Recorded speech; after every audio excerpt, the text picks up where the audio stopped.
Hello, today we are going to learn how to represent our solutions to inequalities in interval notation.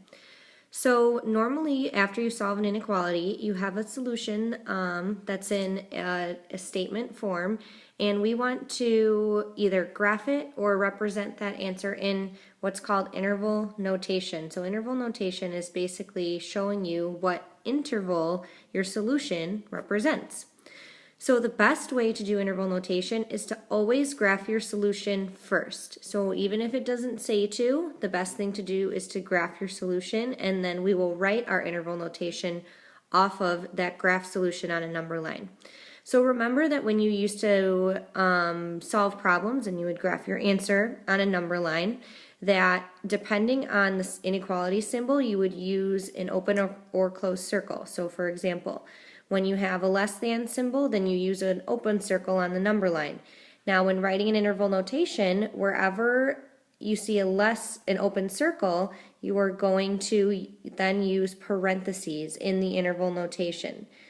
So parentheses basically represent that your solution is not being included, that it goes right up until that point but does not include that point.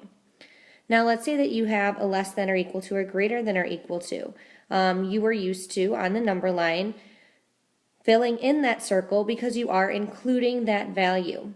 So in interval notation, we also want to have a representation that we are including that value that is in our solution, so we are going to use brackets.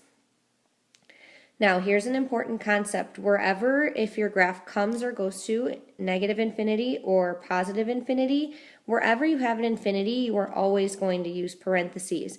And that's because you can never include infinity. Infinity is infinite. It goes on for forever. So you can never include that number, so that's why it fits in with the parentheses category. Okay, let's do a couple examples. So let's say that you've solved an inequality and your solution is x is less than or equal to 2, positive 2. So we want to first represent that solution on a number line. So I'm going to find my value of 2, and I'm going to use a closed circle because it's including 2, and I'm going to shade everything that is less than 2. So that means my x values in my solution can be any number that are less than 2. Okay, so now where is my graph coming from and where is it going? Where does it start and stop? Well, anything that goes on forever to the left is going to be your negative infinity, and anything going on forever to the right will be positive infinity.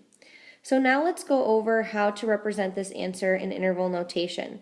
So I have a little trick, and the best thing to do, or what I like to do, is I like to picture that I have a little guy, and wherever he's coming from on the graph, so he came from negative infinity, he's just walking along, and then he stops wherever the graph stops. So wherever his path was, that is your interval notation, or you could just look at the graph. So how would we represent this? Well, he came from all the way to the left. He could have been walking for days. We don't know. So he came from negative infinity. Remember to always use a parentheses when using infinity.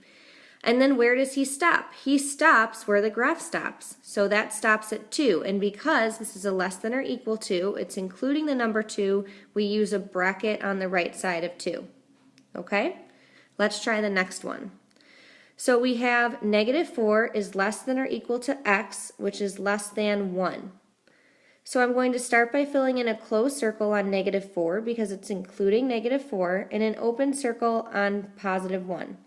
Now, what is our solution being represented by? X is between these two values, and it even looks like it in the solution. Our x values can be any numbers that are in between negative 4 and positive 1. So that means that, also reading it from the inside going out, x is greater than or equal to negative 4, but x at the same time can only be less than positive 1. So that means our solution for x is going to be shaded right in the middle.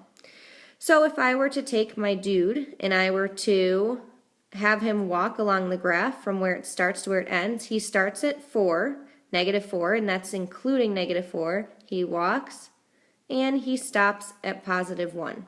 So we're including -4 in our solution, so -4 gets a bracket, and it goes until +1, but does not include +1, so we use the parentheses. And last but not least, x is greater than 3 or less than or equal to -1. So I started with an open circle on 3 and going to represent that solution. X is greater than 3, so I'm shading to the right. Or x can also be less than or equal to -1. So I put a closed circle on -1 and shade to the left because all numbers going to the left. So how do we represent this solution in interval notation? Well, if we take our little guy, pretend like he's coming from who knows where, he's coming from all the way over here, he walks and he stops at -1. So let's represent that solution. He comes from -infinity, he stops at -1, including it, so it gets the bracket. Now he does not walk in between those. That solution is not part of our solution. So he takes a little detour, he goes whoop, and over to the next part of the graph. He starts again at +3 and then continues all the way to +infinity from there. Keeps walking until he is out of the picture.